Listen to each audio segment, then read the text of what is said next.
Hello, and welcome to Powerful Places Podcasts. I'm your host, Gary White. I invite you to listen to a three-part interview with noted author and researcher Cheryl Straffon, called Cheryl Straffon, Megalithic Cornwall, and the Goddess. In this first part, Cheryl talks about her 40-year-long involvement with the megalithic sites in Cornwall. This interview with Elyn Aviva was recorded in Cheryl's home in West Penwith on August 7th, 2014. Well, this is such a treat. We've been traveling with Cheryl Straffon in Cornwall, in West Cornwall, in West Penwith, and just having such a marvelous time, Gary and I hope you, visiting the amazing powerful places and sacred sites here. And Cheryl is, I call her the doyenne of sacred sites and powerful places in Cornwall. Certainly she's been involved in this for a great long time. And so now I have the treat of asking you some questions and interviewing you for this podcast. Happy to do that. Yes. Oh, thank you. There's so many things to ask, but I thought I would start with something that came up while we've been visiting places. And that was your tremendous history of working with the powerful places here. And I was wondering if you could say something about what it was like when you first started here in the 70s or so. You talked about John Michel and how it was such a time of exploration and adventure at the very beginning of the sort of Earth Mysteries movement in this country. Yeah, sure. I think it was a very interesting time because the right people came together at the right time with some new ideas, and I think we were all of a generation that had formal training of one kind or another in different disciplines, and was trying to look at sacred landscape outside of the box. And there were obviously luminaries who inspired us along the way. John Michel in particular was one of those. He inspired, a whole generation and further generations of people in his very original ways of thinking about places and people and events and history.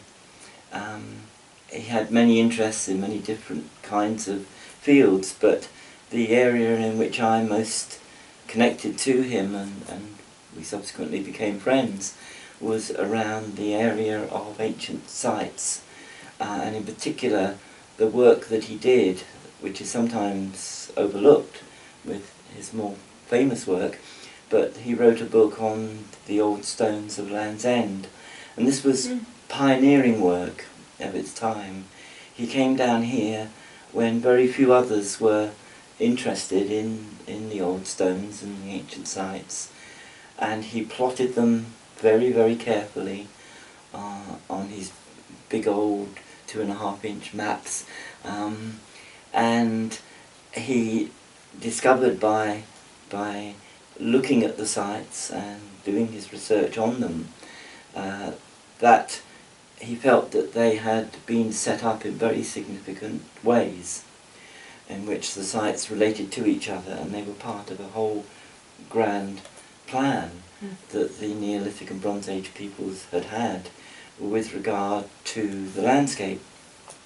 And I have fond memories of going around with John in his old Morris Minor car, which he used to drive with one hand on the steering wheel and the other hand with these old 2.5-inch maps, while you sat terrified in the passenger seat, wondering what he was going to hit, or he never did, but it was a scary experience, especially around these narrow lanes that we have down here. And he hurtled around these lanes, looking for these ancient stones, and they were fun days. They were days in which there seemed to be all kinds of possibilities of research, and at this time I was living up in London, and I got to know Paul Devereaux, and the work that he was doing on alignments in the landscape and phenomena in the landscape. He set up the Dragon Project, which was a project for looking at strange phenomena at ancient sites, and some of that work was done down here as well. And for a while he and his wife lived down here as well.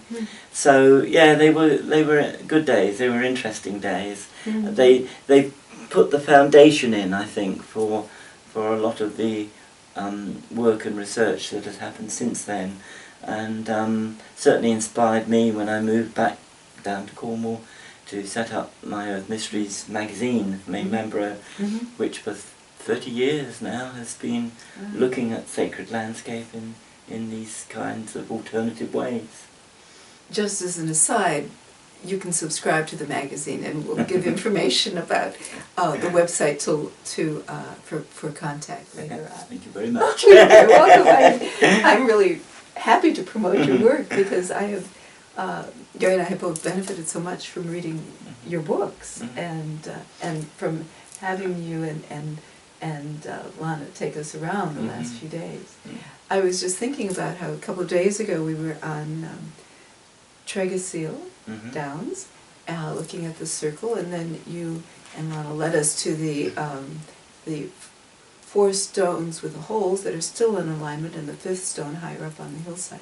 And you were talking about having been there with John Michelle, and we're looking off to the hill in the distance, and we're able to see the menhir.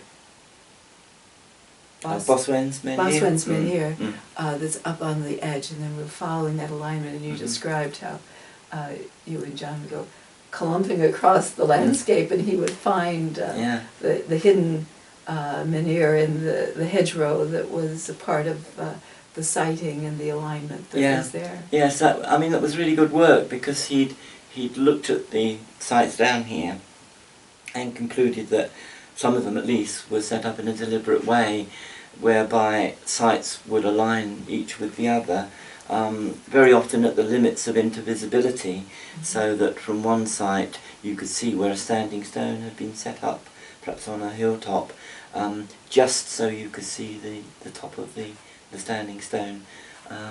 If it had been any lower or any further away, you wouldn't have seen it, so it was just at the limit of invisibility. But his theory was that, you know, if these sites were set up in this way, then there were probably other sites in between the ones that now still exist that have been lost or forgotten about, but would also have marked the alignment. And so we used to go out to look for these missing stones, and sometimes we found them, and they could be stones in the hedge, which perhaps the hedge had been built around the stone, and nobody had noticed that there was a standing stone in the hedge, and he would stand at one site, or I would stand at one site, and he would walk straight across the land, ignoring the existing boundaries and hedges and fields, and until on the journey he would suddenly find a small boulder or a missing stone, which nobody had noticed as being particularly significant before, but which was part of his straight alignment. And we used to do some of that field work, which was great fun out in the land.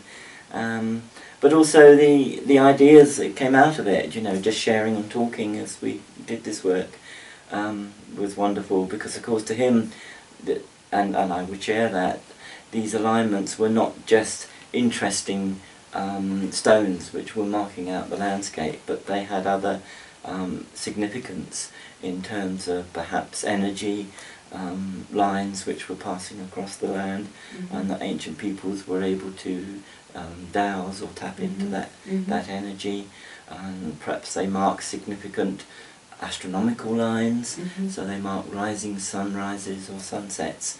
I mean, some of these ideas were not new.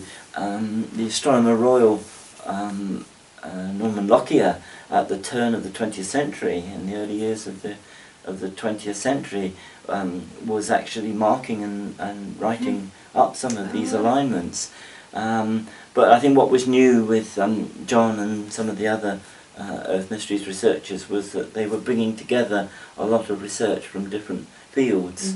We were reading the archaeological reports, but we were also bringing in information from folklore and legend, from anthropological research and study, and from some of the observations made and forgotten by the old antiquarians out in the field.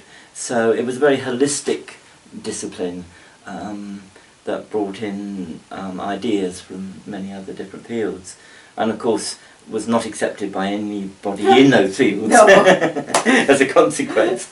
Although, you know, in the intervening, 30, 40, no, more than that now, 40, 50 years, since we were doing this work, it's very interesting to see how the archaeologists and others have come round to talking about the same kinds of things that we were talking about in those days. Go to www.powerfulplaces.info for more information about Cheryl and the other podcasts in this series.